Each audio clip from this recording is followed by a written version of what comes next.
Assalamualaikum warahmatullahi wabarakatuh. Bertemu lagi dengan Pak Ali dalam pelajaran PAI untuk kelas 3 ya. Ini video ketiga di bab 8. Oke, pengembangan materi. Untuk pembahasan yang lain bisa dilihat di playlist ini. Ini adalah playlist, dengan menggunakan playlist pembahasan bisa didapatkan secara urut dan runtut.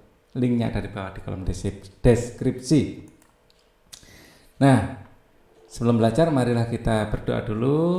A'udzubillahi minasyaitonirrajim. Bismillahirrahmanirrahim. Rabbi zidni ilma warzuqni fahma birahmatika ya arhamar rahimin. Amin. Nah, pengembangan materi. Ya, kita bab ini mempelajari surat Al-Kautsar.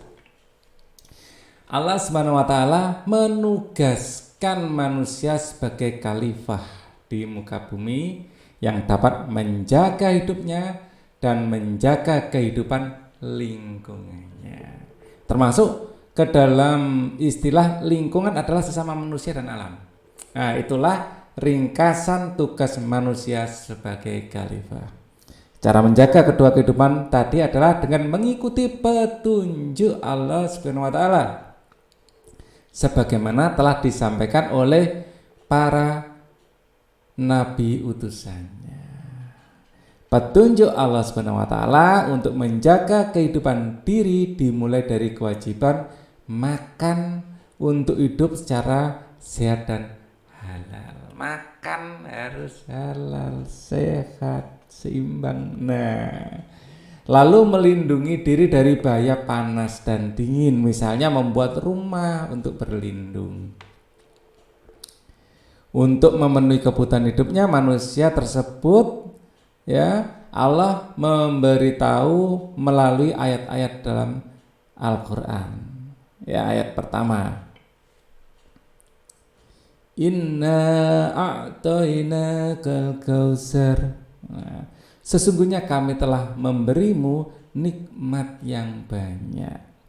Bahwa nikmat Allah sangat banyak, nggak akan habis kita hitung saking banyaknya. Renungkanlah nikmat-nikmat itu bermunculan dari dalam bumi dan langit. Kita dari langit ada sinar matahari, ya kan? Ada bintang, ada bulan.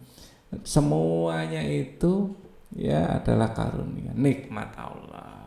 Ya, dari dalam bumi muncul makanan, ya, tempat tinggal, luar biasa. Ya. Oke, ayat kedua. Fasholli li rabbika wanhar. Nah, artinya maka laksanakanlah salat karena Tuhanmu. Kita salat karena Allah, ya. Dan berkurbanlah sebagai ibadah dan mendekatkan diri kepada Allah. Maksudnya adalah agar semua orang selalu ingat Allah Subhanahu wa taala dengan cara bersujud dan salat. Ingatlah bahwa salat amat penting bagi setiap orang karena merupakan tiang agama. As-salatu imaduddin. Salat adalah tiang agama. Agama menjadi tegak oleh karena salat. Demikian sebaliknya, tanpa salat, ya, agama bisa menjadi ajaran yang mati. Makna wanhar adalah cara seseorang yang telah menjaga kehidupan dirinya agar juga menjaga kehidupan lingkungannya. Kita menjaga diri kita sendiri, kemudian kita menjaga lingkungan. Janganlah karena ingin menjaga hidup diri sendiri lalu merugikan orang lain dan merusak lingkungan. Nah, ingin mendapatkan rezeki dengan membabat hutan, dengan menggali tambang yang tanpa tanggung jawab, dengan mencuri, mencuri. Nah, merugikan orang lain, ya kan? Nah, untuk mendapatkan makanan, memang kita butuh makan, tapi juga harus didapatkan dengan cara yang benar. Pada saat manusia hidup bersama dengan lingkungannya, manusia dituntut untuk melakukan pengorbanan. Ya, pengorbanan. Nah, ada lagunya itu. Berkorban adalah kata lain dari berbagai kepentingan.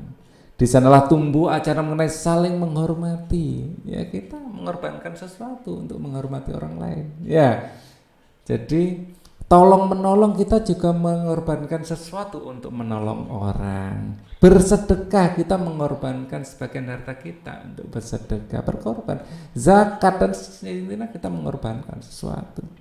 Selain itu manusia juga harus memperbaiki lingkungan, membangunnya dan memperindahnya. Allah itu sangat menyukai keindahan untuk kehidupan bersama.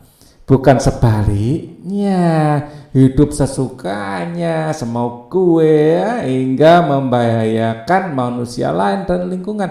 Misalnya mencuri, nah ya boleh mencuri itu. Membiarkan orang lain kekurangan itu nggak boleh juga, ya. Tidak peduli musibah yang menimpa orang lain dan semacamnya, nggak boleh.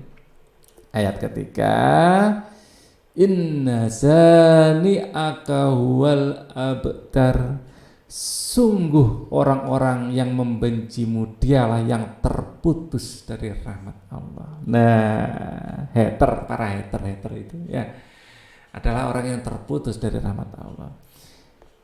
Ayat ini mengingatkan agar manusia tidak menjauhi petunjuk Allah Subhanahu wa taala, apalagi tidak mempercayainya dan tidak menyukai petunjuk-petunjuknya. Sebab orang demikian akan dibenci juga oleh Allah Subhanahu wa taala dan dijauhkan dari rahmatnya. Dan kita juga nggak boleh putus asa dari pembenci-pembenci, ya, karena kita dijamin ya oleh Allah, dan bahwa pembenci-pembenci itulah yang justru terputus dari rahmat Allah. Cukup sekian video dari Pak Ali, ya, kita akan ketemu pada bab berikutnya. Wassalamualaikum warahmatullahi wabarakatuh.